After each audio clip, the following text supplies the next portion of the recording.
Oliver. Months after the state government's budget was handed down in early May, no details have emerged about 2 new police stations promised for Ballarat. Jordan, what can you tell us?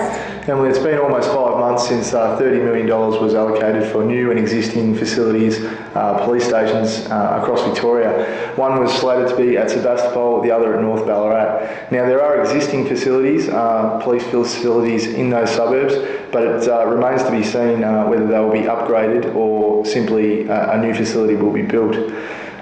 Police and the government have not given any timelines as to when works will also start. And meanwhile, historic Trawalla Homestead is sold for $20 million.